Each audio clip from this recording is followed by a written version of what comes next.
Korean garlic bread is garlic bread um, where the bun is milk bread, and it's inside there's a slightly sweet cream cheese and with Korean spices. This has not our version specifically. Korean garlic bread has gone very viral around TikTok, so that helps a lot with its popularity. People knew how it's made and how good it looks, and yeah, it's possibly one of the best buns we've got. Right, so I'm Aaron Mo, the founder of Ong Ong Buns. We are a Chinese bakery in London. Oh, wait, we're an Asian bakery. We're not Chinese because we do a lot of other things these days. We started off as a Malaysian and Hong Kong bakery, but now we make food that uses Japanese ingredients, Korean ingredients, mince pie, so British ingredients, jerk chicken, Caribbean ingredients. So we're sort of Asian, but at the same time, we like to include the world's foods in our bakery. These ones are chicken curry. My main experience of Chinese foods has been going to Chinese school in Soho, trying to learn the Cantonese language, which I failed to do. I did enjoy it.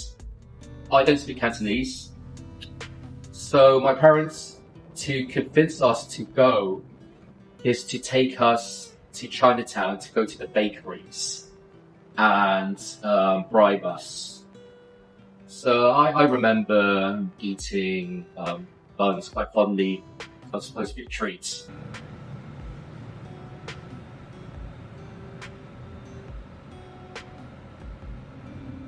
I think it was about 2013. I moved to Thailand, to Bangkok, and I interned at UNESCO. When I commuted, or during my commute, I ate baked goods. So it was a very nostalgic thing for me to eat a sausage bun. So I came back here during the pandemic. Like most people were working from home, and it gave a lot of time for me to reflect. Actually, do I want to go to the end of the cycle of freelancing, doing consultancy work, doing social science research, where my idea, I forgot to mention, my PhD was in arts-led gentrification, so I'm quite good at looking at parts of the city and areas that's going to develop and so forth, so I'm very good at that. That will be very important later on.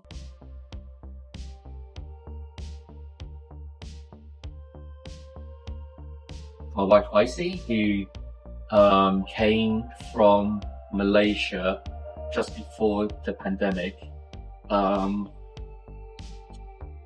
She obviously had no time to find a job or anything like that because of the pandemic of 2020. And so she, like most people, spent a lot of time baking.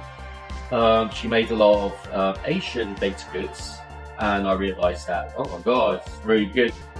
Bo Long Bao, stroke by Mei Bao. Rather than a side hustle, you have to just fully commit. That's when you have to get a loan, and you have to get bricks and mortar.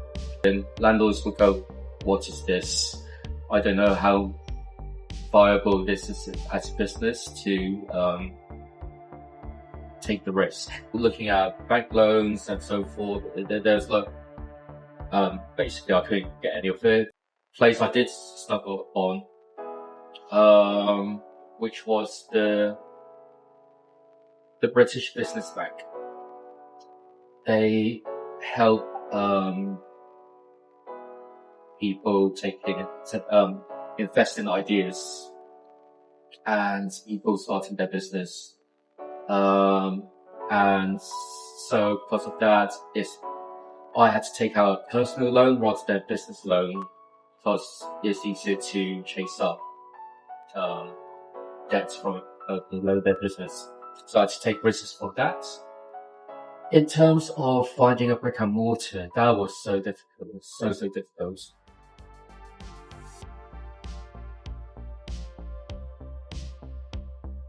From my profession, my past profession, that certain parts of London would work.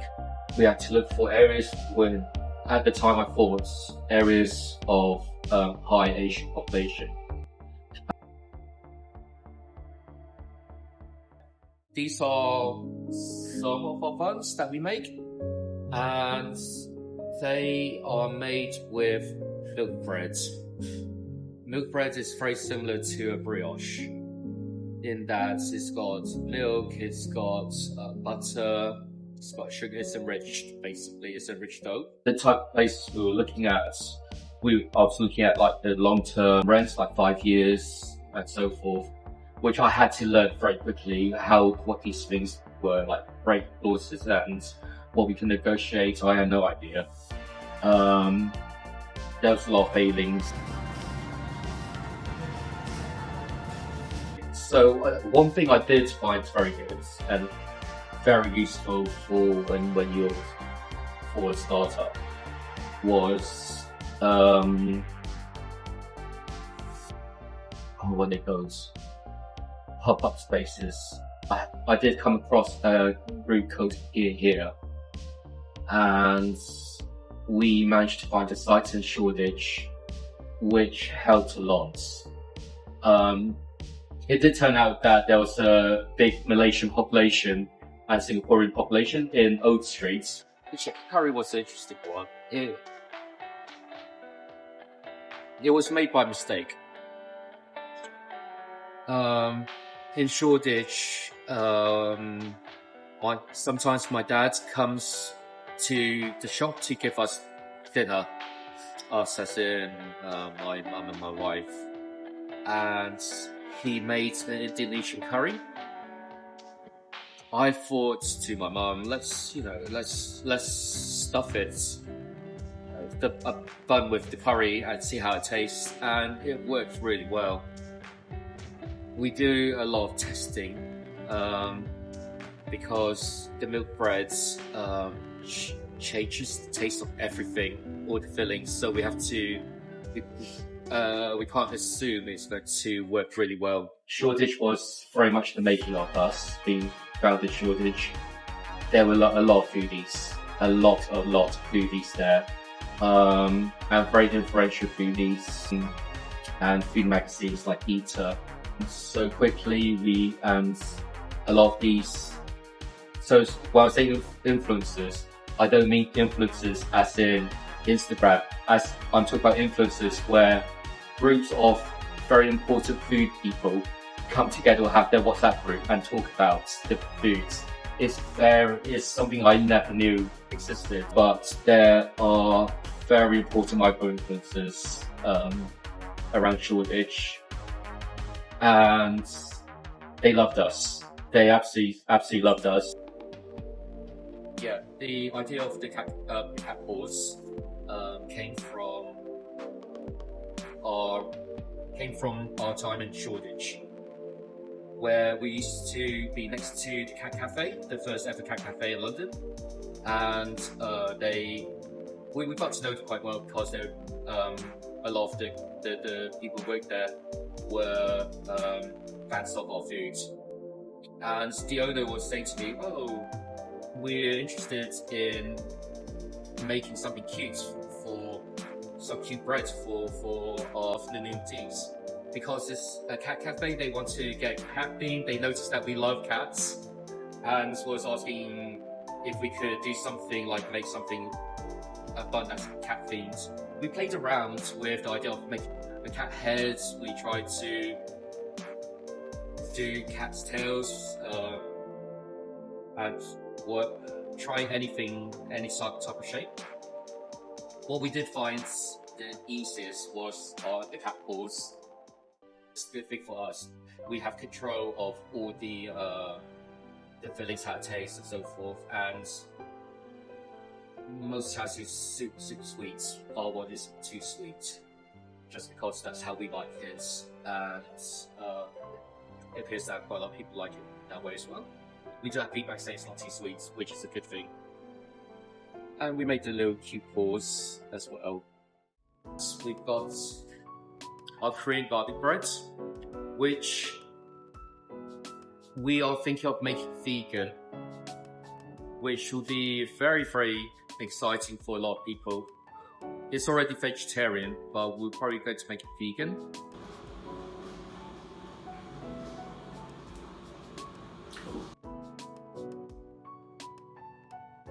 The other reason why we've had quite a good profile is this. I'm dyslexic and autistic, and I was in shock because it was just me, my wife, my mum. My wife and my mum were baking. I was working at the shop and doing anything else. Obviously, in the first couple of months to a year, it's not busy. And we had Deliveroo. We managed to get on Deliveroo. So we had to make a menu.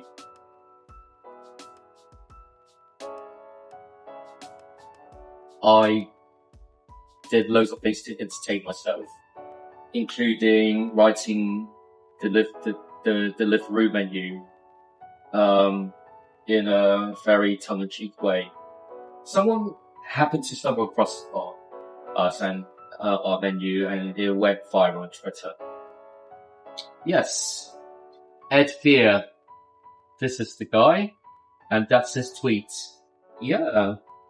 Can't get enough of these sneering, honest menu item descriptions from the Chinese bakery near me. It's, it's nice. I responded with a Instagram message saying that it was nice, that people weren't laughing at me because I'm dyslexic and autistic. I've had years and years and years of people effectively making fun of me or just looking down on me. I just had very bad times. So for me, it was really nice that my random thoughts were appreciated and, made someone's day. That went viral. People started getting interested in us. The other thing was that, who was it? Eater. Eater was a very influential magazine. And remember I mentioned the WhatsApp groups. Some of the journalists were part of that group. And so, Eater, made quite a few stories about us when we renewed our contracts, when we were in financial difficulties, when we moved from locations. They reported on quite a lot of our movements. And that was quite good because a lot of foodies read Eater, so they're aware of us. So we all had that coming together, and then the viral thing came out, and then Independent did a piece on us, and because they were interested in not just the bakery but actually the dyslexia and autism. So there was a really nice piece about us as people, about me as a person, and the difficulties, I guess, of owning a business as a dyslexic and an autistic. Which is actually quite interesting and it's probably worth listening to, because people don't get how difficult it is.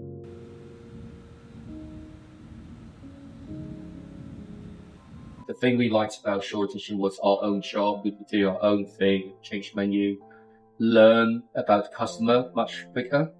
As I said, I'm a researcher. The good thing about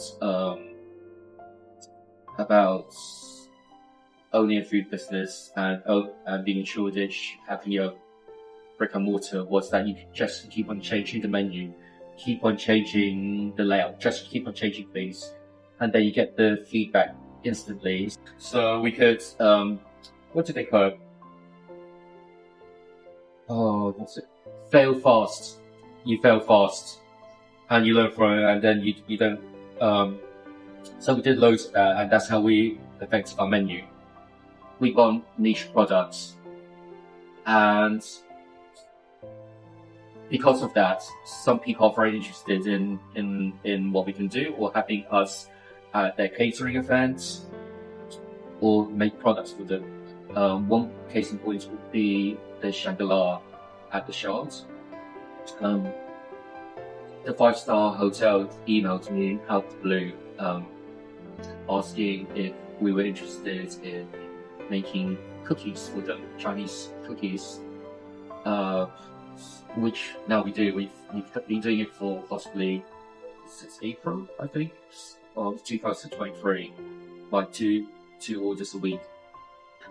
The other thing to say, to have a niche spread, to do that, to be known for that spread, but the other reason why we can do it is because I got ridiculously good team behind me. My head baker is a god.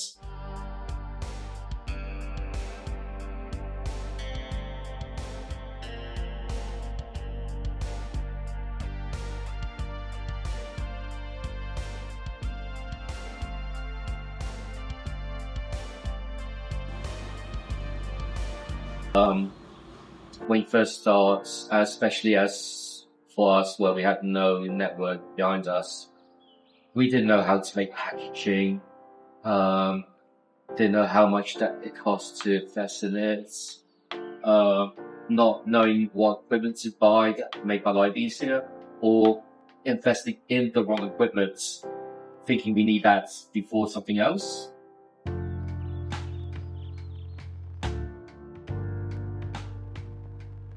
Or sometimes you have to take a risk.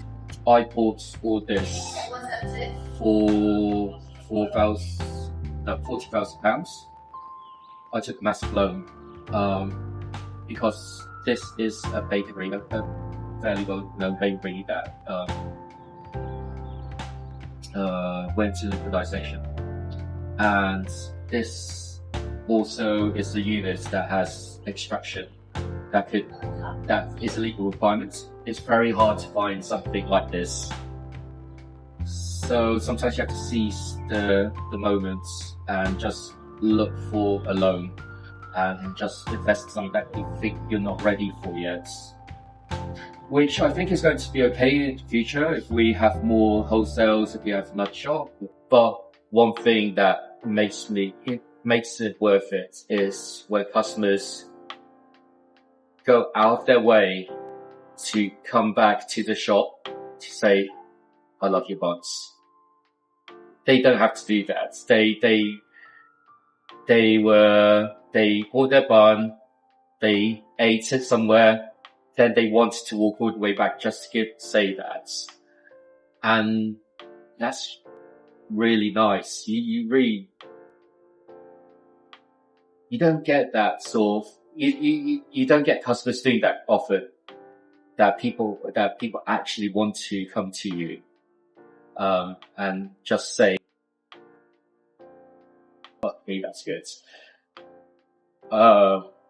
And that makes things really, really, worth it. See you over here.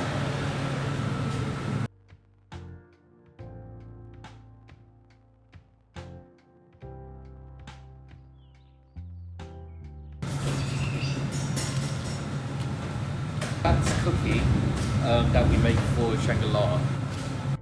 It is custard and coconuts wrapped in red bean paste, wrapped in a cookie dough, and that goes to Shangri-La. But it came from one of our mooncakes. We tried to do interesting, different, non-traditional mooncake flavors. That was one of them. But they were so popular that we carried on making cookies for them. And last year we had a very good one with biscuit of lotus and lotus paste. That was super popular and really good.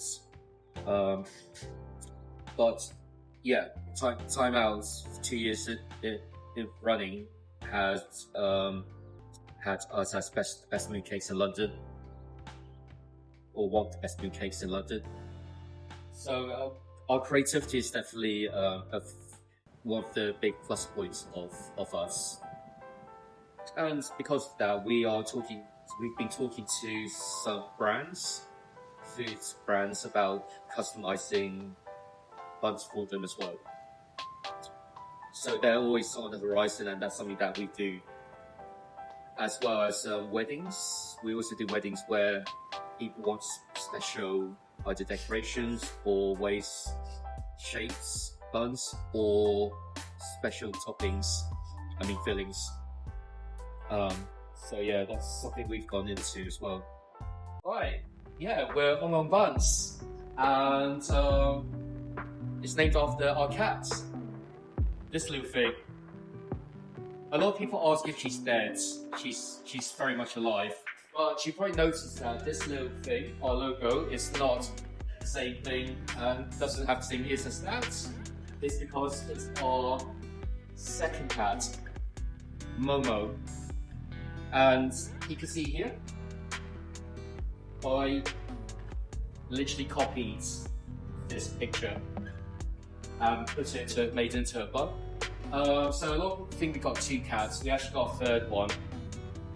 She's the other one. This is Pang Pang.